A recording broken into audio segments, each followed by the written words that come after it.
Hello, ladies and gentlemen, and welcome to the Coast-to-Coast Combat Hour. I'm your host, Matthew Hawkins, and as always, I'm joined by my co-host, Ed Carbajal. Ed, I know this week was spectacular for me, not because of the fights, because the Lakers pulled off the greatest trade in NBA history, picking up Luka Doncic. I'll be looking for plenty of battles with the Celtics and Nolan King over the next decade. So I already texted Nolan to let him know there's going to be some Krispy Kreme bets on the way over the next 10 years. Oh, you those fighting words for him.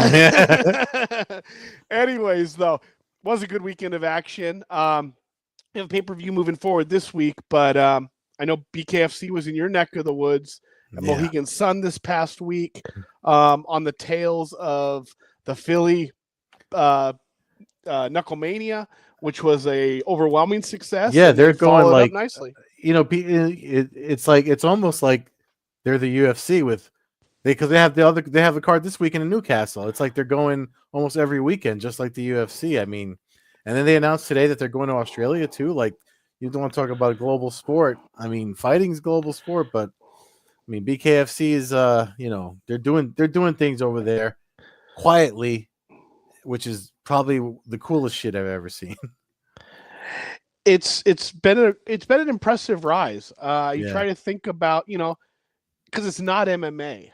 It really is. It's its own MMA. Niche. It's not really boxing. It's not really boxing. If you're a true boxing fan, this is probably not your thing. You've been raised on the art of boxing and the gloves and the whole which is fine. So it's its own thing. So to see it kind of rise, I mean, it really dwarfs the rise of the UFC.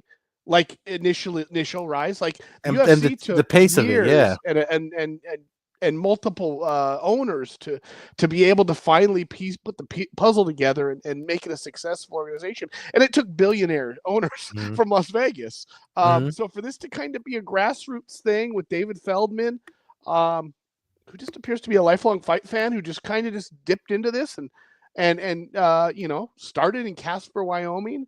And has just extended from there. So it's really it's amazing. And again, my favorite thing about everything about them is that you just don't hear complaints from people about them. Everybody has good things to say about them, win or lose. You don't hear fighters.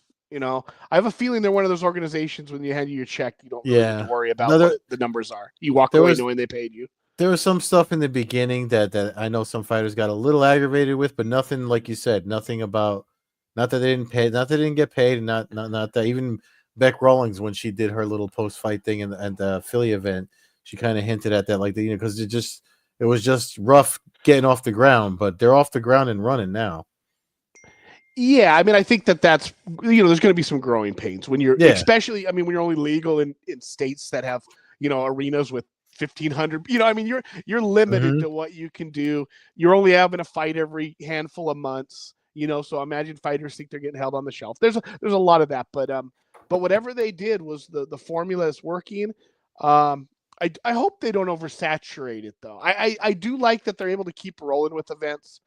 But in my perfect world of combat sports, there would be like a fight night and then like a pay-per-view card once a month. That would be what I'd like to see.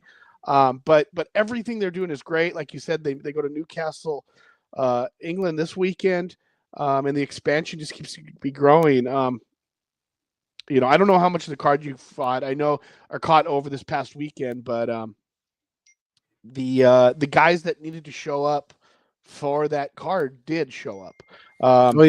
Brennan Ward, the local favorite. I don't want to call him a legend, but kind of on the East Coast, like and stuff. Like he seems like he has that aura that like a Uriah Faber kind of had over here on the West Coast a little bit, where he's kind of your guy. And he's got a great story. I mean, talking about Nolan King, he talked about it when he was last time he was on the podcast. He said he wanted to write more pieces, like the long form piece he did on Ward. And if you haven't read it, I actually reposted it in my newsletter, and I did share it last week. If you haven't read it, definitely check it out. And the link is in last week's newsletter. So it's the guy's just they need to make a movie about that guy. Like, seriously, he's somebody that, with all these stories that come out of the fighters in mixed martial arts, combat sports in general.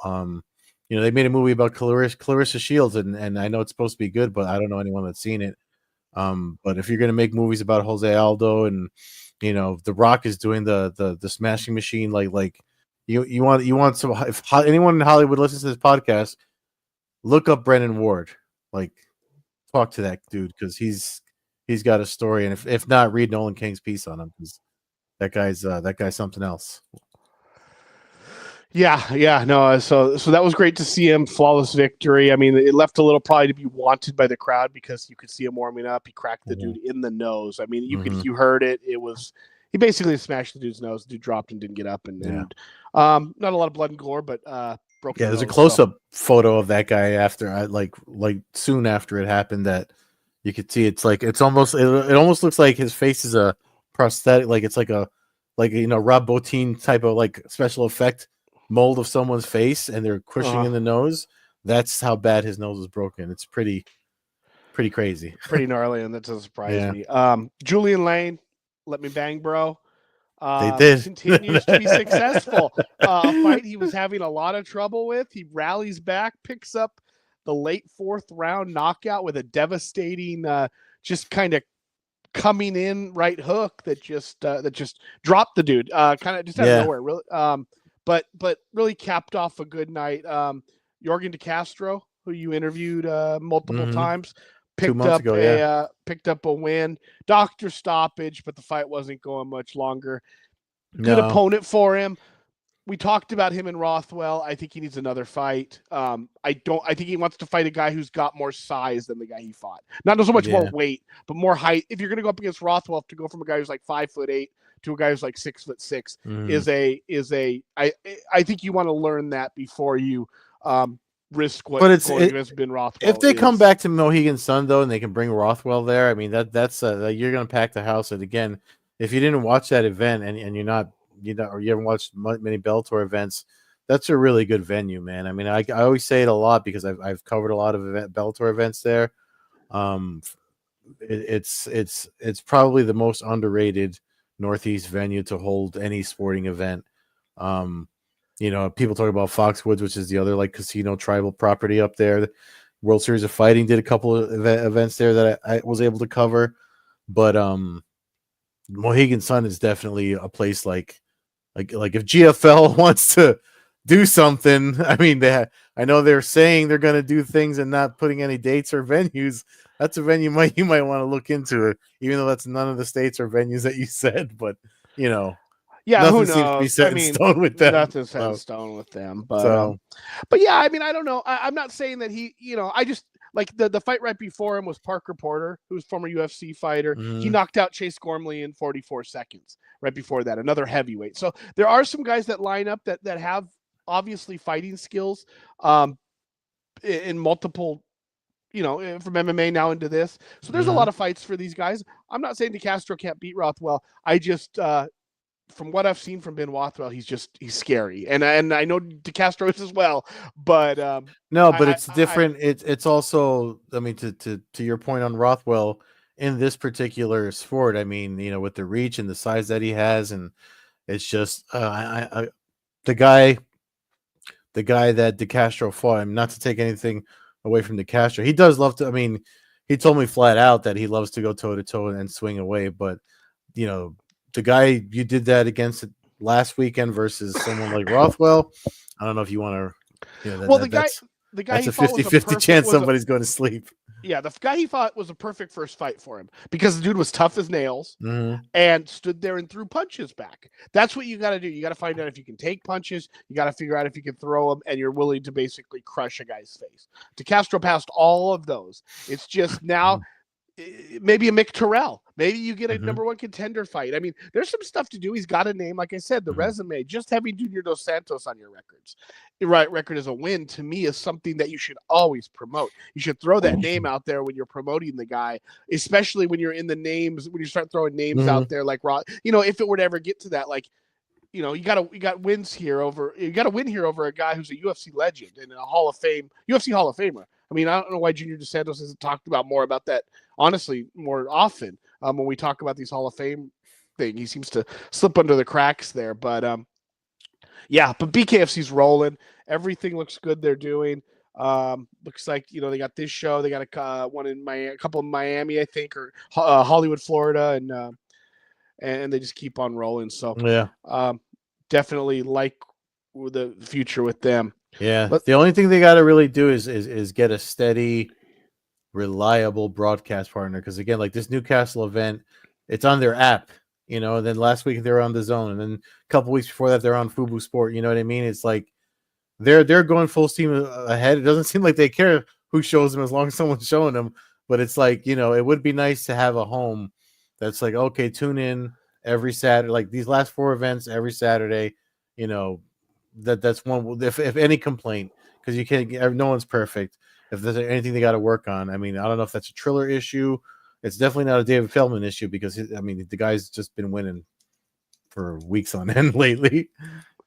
No, I agree with you. And that'll be something that I'll eventually want to ask them when we next time get a chance to speak to them. Is that not that the people are going to be able to control the Zone, but it would be nice if the Zone. I mean, the app is special, right? Like the app is a great deal. I still carry the app I still pay for the app. I'm grandfathered in at an unbelievable price, but the BKFC app you're talking about. Yeah. So I don't mind them being like the app is for all of our fight nights, and then the Zone's going to be our feature events. But I don't know why the Zone just doesn't pick up all the events. Like, the Zone should. What are they broadcasting? You can't put it on. Like to me that should be. But I don't know how the contracts work. I was surprised. I was surprised that last weekend they actually shared highlights on their own accounts of the BKFC stuff. Granted, they were probably just grabbing the clips from BKFC and posting them, but I was just surprised that they did that at all because, I mean, we said this last week or the week before. If it's not some Matchroom Boxing Eddie Hearn shit, it almost seems like they don't do anything, So I was surprised that they did that last week. So maybe somebody's saying something or they're seeing something, but when I talked to them when they're in business with Bellator out here in New York and they first signed that deal, one of the things they told me, they're like, oh, we do a lot of social listening to see what fans want. And I haven't seen that like in a long time. Yeah. So anyway, speaking because of that weekend, the other thing that happened earlier that same Saturday, we should address UFC's the Saudi Arabia card. MVP, talking about Bellator, MVP beat a guy that a lot of guys didn't see him beating, and I wanted him to win. He won.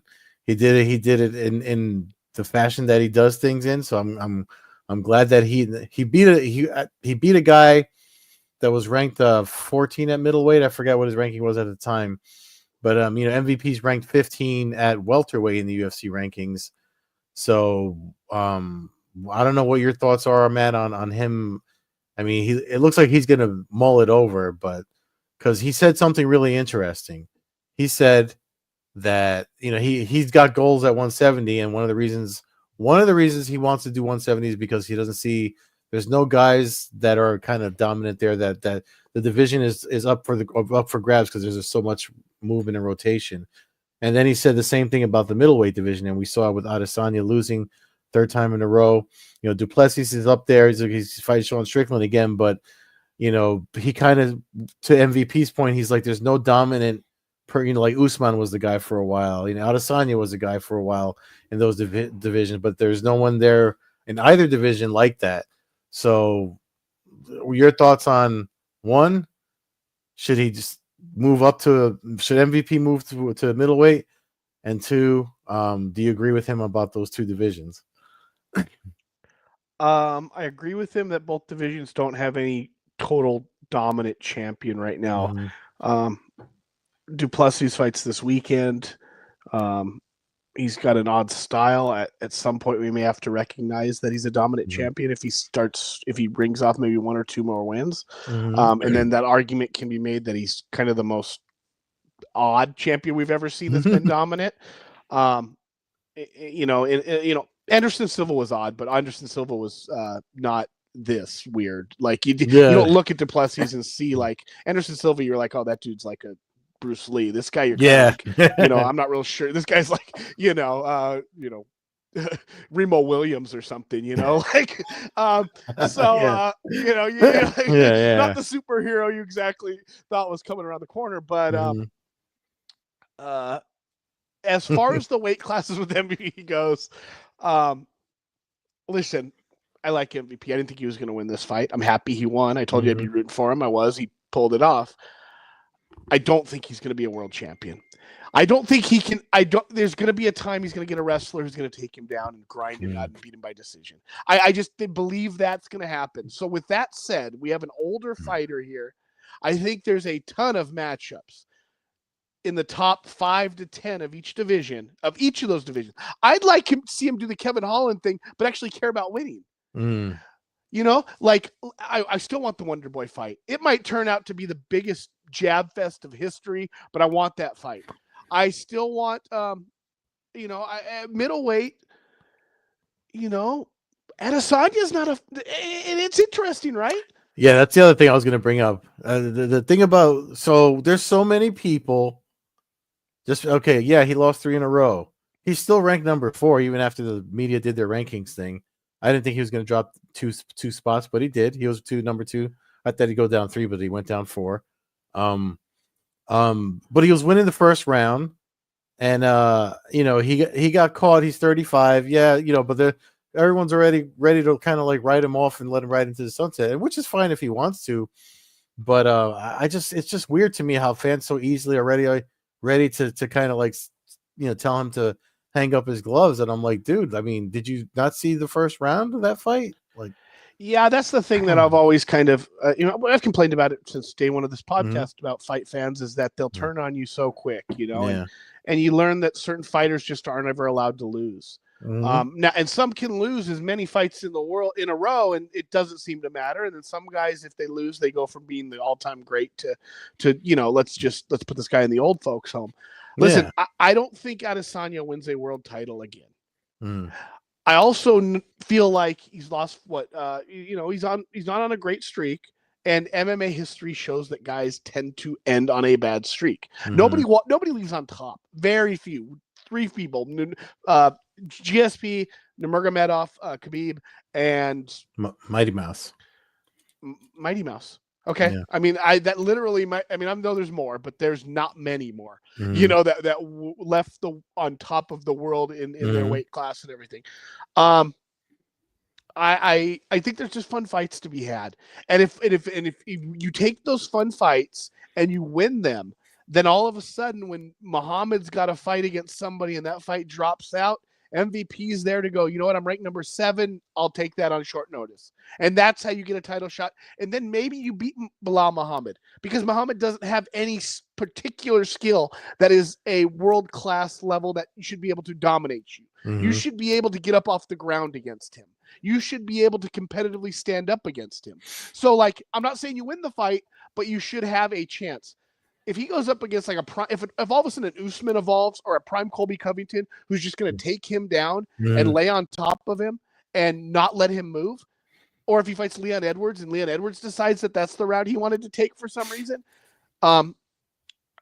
that's a fun fight though too. I mean, you talk about 2 Europeans, right? Like, so there are some fights there, but to me, it's stylistic, and then hoping that sometime in the next 2 to 2.5 years, while you still got some career left, that you fall into that spot. Because I don't think you win. Let's see. So he's got to win in order to get a title shot. Realistically, 3 more wins in a row, probably, unless one falls into your lap. So I don't know if it's necessarily the strategy to keep working your way up the rankings, because I don't know if you ever get there. I think the strategy is fighting the guys who are ranked 7, 8, 9 over and over again. And then all of a sudden you're like ranked 6, and then somebody falls out from a title fight. We see it all the time, and especially that's how you make that jump. That's how Bisping got there. You think Bisping was going to work his way up and end up ranked number 1 in that division? No. You get the title shot when you're ranked like 8th, 9th. Over a rematch against a guy you recognize, and you go out there and you have confidence. You take it because you have nothing to lose. That's the kind of thing I could see MVP ending up in that fight. But other than that, let's just have fun fights, dude. Like, let's enjoy MVP, because he is a special, different kind of talent. And if the UFC needs to figure out who his who his dancing partner is. There's got to be somebody there that can bring it out where we get that, you know. I mean, but MVP's weird too because it's not really the excitement is weird. He hits you so quick and finishes you when he does his thing that it doesn't. You're probably not going to see him in like a back and forth brawl for 15 minutes or 25. You know, him and Gagey is not a rock'em sock'em. If something like that were to happen, that Gagey's smaller than him. But I don't know. I think that there's good fights for him. I just don't know if he's got the wrestling ability to win 3 or 4 in a row while moving up the rankings, going from 7 to 5 to 4 to 2. I feel like I mean, unless the thing about these guys is all they have to do is train and get ready and kind of fix the holes in their game, which is one thing that Adesanya is not getting any love for. The takedowns weren't there for Imavov because of the work that Adesanya did in the training room to not put himself in those positions, the positions he was in when he lost to Duplessis. So it's like don't stop putting the guy out to pasture just because he put his chin up a little too high when he was moving backwards. Like it's fighting, shit happens. I just think in Adesanya's case, the mileage of kickboxing adds a lot to, I mean, I'm with you, man. But he's still high enough ranked where he could pick up a win and that's what I'm saying. It's like I wouldn't watch, and people pay to watch him, so I wouldn't do that yet. If I was betting, I probably wouldn't bet that he wins another title again, and that's not a bad thing. Holy shit, he's going to go down as one of the I mean, people argue he's the GOAT. I don't. To me, Anderson Silva's the 85, UFC GOAT. To me, him and Dan Henderson are the best 185ers of all time. I mean, maybe I'm forgetting something, but those are the guys that I think, we had two legends of the sport come on here and tell us Dan Henderson was the toughest son of a bitch that they've ever come across, and it's not even close. So, I mean, all I had to do was hear Tom Erickson say that, and that was enough for me to pretty much set aside any kind of questions I actually had about him. And I didn't have many. It was just needed confirmation from his peers that was what I was seeing. But we move forward to this card this weekend. In Adesanya's division, headlines the card. Duplessis Strickland 2. Probably the most under the radar or unhyped card that's I mean, it's early in the year, but I'm just surprised that maybe it's because it's Super Bowl weekend. I don't know. It's because they put together a bad card, and maybe they did it because it's Super Bowl weekend. Maybe they did it because it's in Sydney, Australia, and they know it's pretty much going to sell out no matter what they do. But it's definitely a rough pay-per-view buy in the world of them actually having a really good run of really good pay-per-view buys. And I don't love that it's my time Eastern, 10 p.m. with the two double title fights, because that means it's going to be a long ass card for me. But it looks like Matt lost his mic.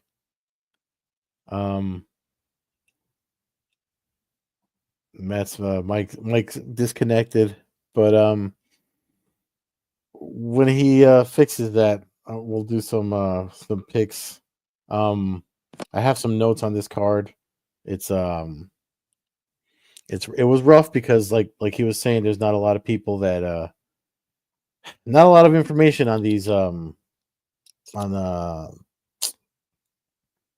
undercard rather, but one post that came up from Open Note Grappling, William, I wanted to, before we get into the pay-per-view, this fight right here, I mean, he's calling to be, it's the very, very first fight on the early prelims. And apparently these two guys are coming in with a lot of thunder in their veins. So if there's a potential fight of the night, we might get that one early between these two guys, Hyung Sung Park, and this name that I'm not even going to try to pronounce. Very first fight of the pay-per-view. But yeah. Oh, there goes Matt. Looks like we got him back. Yeah, I think I'm back. Your dog is back. Hey.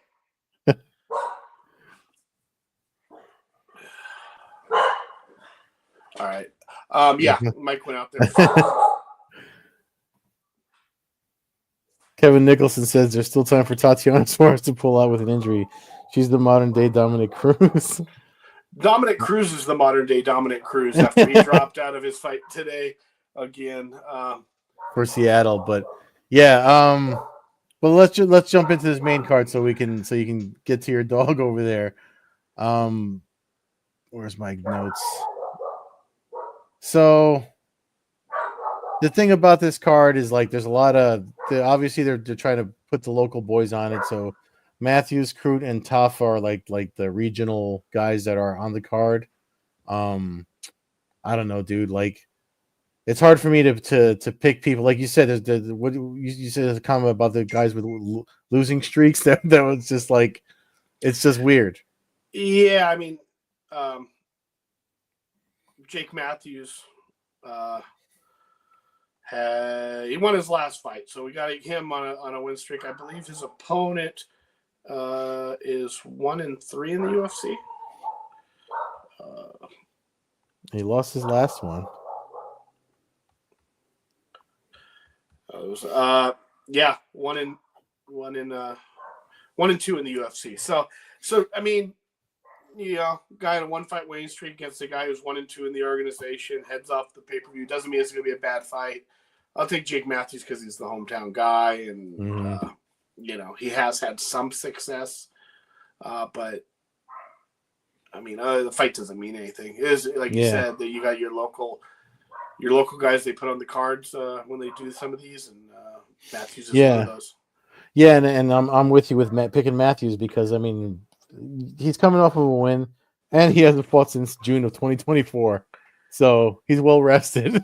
So I would imagine he's more than ready to show out for this one. Jimmy Crute versus Rodolfo Bellato. I didn't know Jimmy Crute was still on the roster. He hasn't won a fight since 2020. Yeah.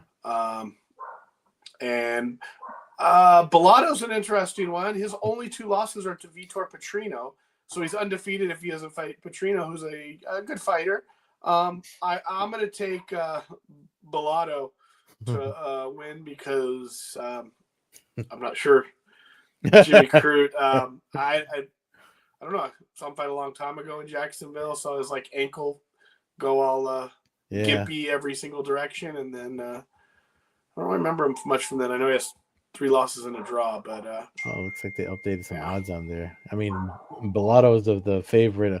I'm actually picking Bellato to win just because his name looks like Bellator. That's what I have in my notes. Here we go. Justin Taffa versus Talison Teixeira.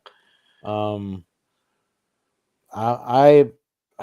picking Teixeira just because he seems to be the. I know it's his debut, but and these guys are both hammers. But I just feel like the guy's got a 86% knockout, some high knockout rate, and I think he's the younger of the two. I don't know if their age is on here, but I feel like he might be the younger guy. So, and with Taffa coming off a loss, I know he's a local, or he's a New Zealand guy or whatever.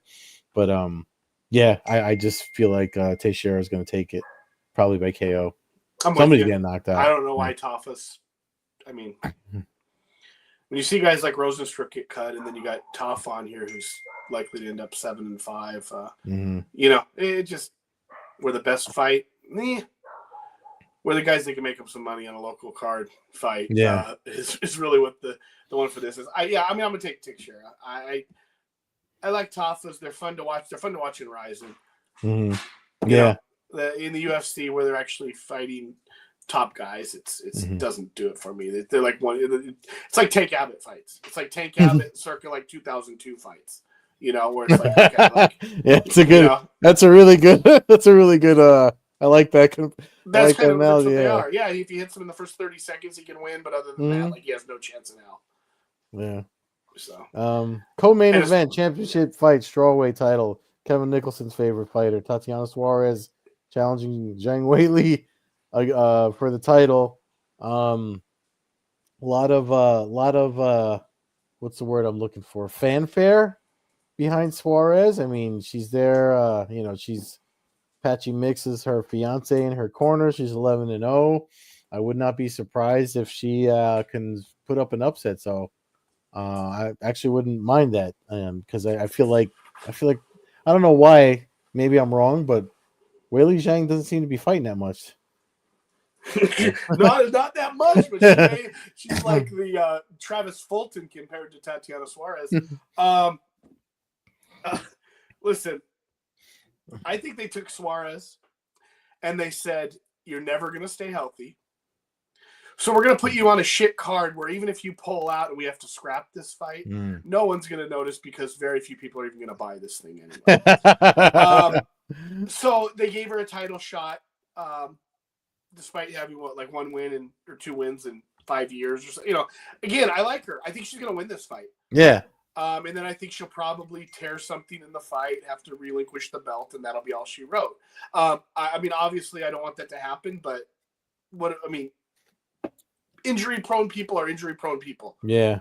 It's not her fault. It's nobody's fault, but you have muscles and ligaments that just doesn't seem to want to compete constantly in MMA world. So I don't know. I think you win. I think she becomes world champion. But I don't see a long run or a long career. It would be a turnaround of the century if she started fighting 3 times a year. Mm-hmm. Yeah. Yeah. But I mean, it looks like you got to pick to win though. And I think she wins by decision. I do. I think I think her wrestling ability is Khabib-like for the female division from what I have seen. Oh, that's what I wanted to check. I think is she bigger? She's got a little bit of height on her. I think she's going to be bigger. I just feel like she's going to be bulkier than she's minus 122 in the odds, minus 122. Well, there it is. I mean, she's a favorite with half the experience and no title fights. So I think that's it, and I think she'll probably balloon as we get closer to the event. I think if she proves she's healthy, then I think she's dangerous and likely is the best strawweight in the world. But I hope I'm wrong because I'd love to see her go on a long run. I enjoy watching her fight, but it's one of those frustration things, Yeah. So, well, at least it's due to injury and not just. It's not her fault. No, not it's some terrible. Yair Rodriguez nonsense where he just thinks he's too pretty. Yeah, whatever his deal is. She has reasons for all of her injuries. It just sucks. But you just don't see people get better. Over where their body doesn't get hurt more. It just, at least not historically. So hopefully I'm wrong. Hopefully she's the unicorn and goes on a 5-year undefeated streak. I'd love to watch it. I think the women's division needs it. Yeah, they need something. That's for sure. Main event, Dricus du Plessis versus Sean Strickland. We've been here before. Second time around. This time, minus 205 favorite du Plessis against the underdog, plus 170 Sean Strickland. I don't know anybody that was dying to see this rematch, but here we are. I got du Plessis by decision again, just because of his herky-jerky style seems to be frustrating for everyone he fights. And I think it's... Being that they've already experienced each other, I'm pretty sure not knowing what to expect against Strickland, he's probably got more of the same or something else up his sleeve to pull off another win. I'm going to pick a draw. An exact replay of the first fight where somewhere a point's deducted and you end up with a draw and du Plessis keeps the title. And the UFC feeds us a third fight that we don't ever want to watch. No, I mean, I don't... the only thing I'm certain about is the fight's going to go to decision. I mean, I don't think Strickland can finish du Plessis, and I don't think du Plessis will be able to get close enough to Strickland with his style to really do massive damage. I think he'll be able to win the fight. If all serious aside, I'm going to pick du Plessis to win, but I wouldn't be surprised if it's a close, because of the way both fight, that we get some rounds that are really close. And ones that you kind of just go, it just depends on who the judge dropped the coin on. I can see that happening for a round or two, and then sitting there going, I don't know who won. Could be a draw. Could be either guy. I can see that. It's kind of how their first fight was. It was a close fight.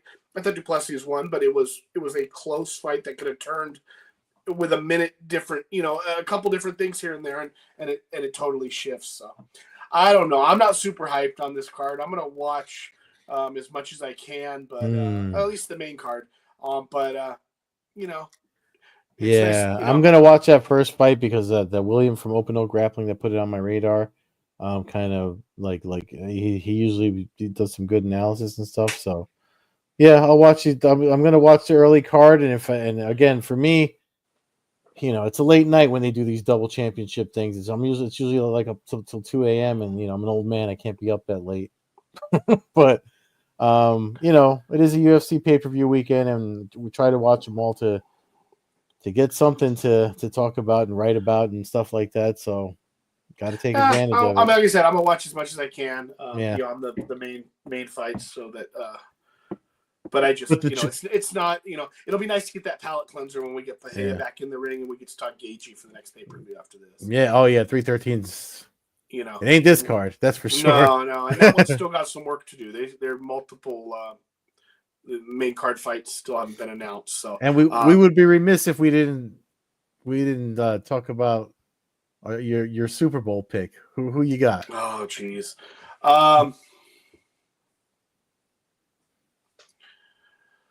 I'm gonna start the night rooting for the Eagles, but I kind of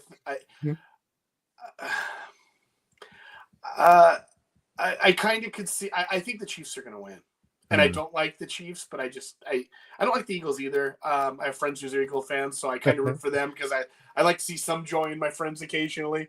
But I don't. I just feel like Kansas City just pulls it off, and but what I don't know if we're going to get a close game this time. I feel like we've had the Super Bowl has been on a great run of really close games, and I think people in younger folks and some of us who have shorter memories don't remember that there was long time where games were blowouts, and by halftime you were looking forward to the commercials rather than the rest of the game. So I hope I'm wrong, but I kind of have this weird feeling like one team might jump ahead and we might see one where it's not doesn't come down to the field goal at the end or the last play of the game or overtime, like we've had the last, basically almost last decade have been a blessing when those big games come. So I'm rooting. Hear this. I'm rooting for the Eagles. I kind of think the Chiefs are going to win the game. All right, I guess I'm rooting for the Eagles too. Nicholson put this thing up about when we were talking about Crew. That Crew took a long break after knee surgery. I think that's what you were talking about, his leg, right? Yeah. Well, the one I was at, when he fought Anthony Smith, he had the he had the Chandler ankle. Oh, okay. In that fight, and that was right before Jamal. Oh, I remember that. Yeah. Around and right after Weidman's leg snapped, and it was like, and everybody thought it was limbs broken, were breaking, and dislocating left and right that night. Yeah. Rough sport, man. Yeah. So, man, like I said, I'm rooting for Tatiana this weekend. I like her. I root for her. Hopefully the UFC gets Patchy Mix and he gets out of his mix with PFL over there. Hey, he's there, so he's trying. Hopefully somebody talks to him. He put the letter out. So we'll see if Don Davis gives him. I expect Johnny Evelyn to hopefully be close to follow with the next tweet or email to let us, if you're not going to have our division, you're not going to really promote us and give us fights, then let us friggin' go. Let's not play this game anymore. So seriously, needs to happen before these guys. And you forget, Patchy Mix is great, and I don't remember the last time he's fighting in middays in the middle of France, and which is fine, but he shouldn't be. He should be showcased as what he might be as the best fighter at bantamweight in the world. Yeah. Bring him in there, give him a top 5 guy. If not, do like you did for Asakura and do champion versus champion. Let's just get to that. That's the best way to do this. That way we don't ever wonder what would have been. Let's just do it. Get them while they're hot. Yep. Yeah, I'm not saying cut in front of somebody who truly deserves a title fight, but if he's going to come in there, let's do this number 1 contender immediate title shot for some of these guys that have put in their dues in other organizations, and let's find out who the best in the world are, and not make some guy filter through contender series fighters and put more wear and tear on their body before they actually do get that title fight. When they deserve to be competing at that level currently. There's the rant. With that said. Can't follow me on Twitter yet, folks, but follow the show at Combat Hour on Twitter, Coast-to-Coast Combat Hour on Instagram. Follow Ed at Carbazol on X, Carb Beerzol on Instagram, and Old Head Carb on Twitch. Have a good one, everyone. Thanks for listening. And I look forward to Ed's commentary on the Micro Mini documentary, which I still have yet to hear So hopefully me and Kevin will get to hear that in the following weeks. That might get a whole podcast.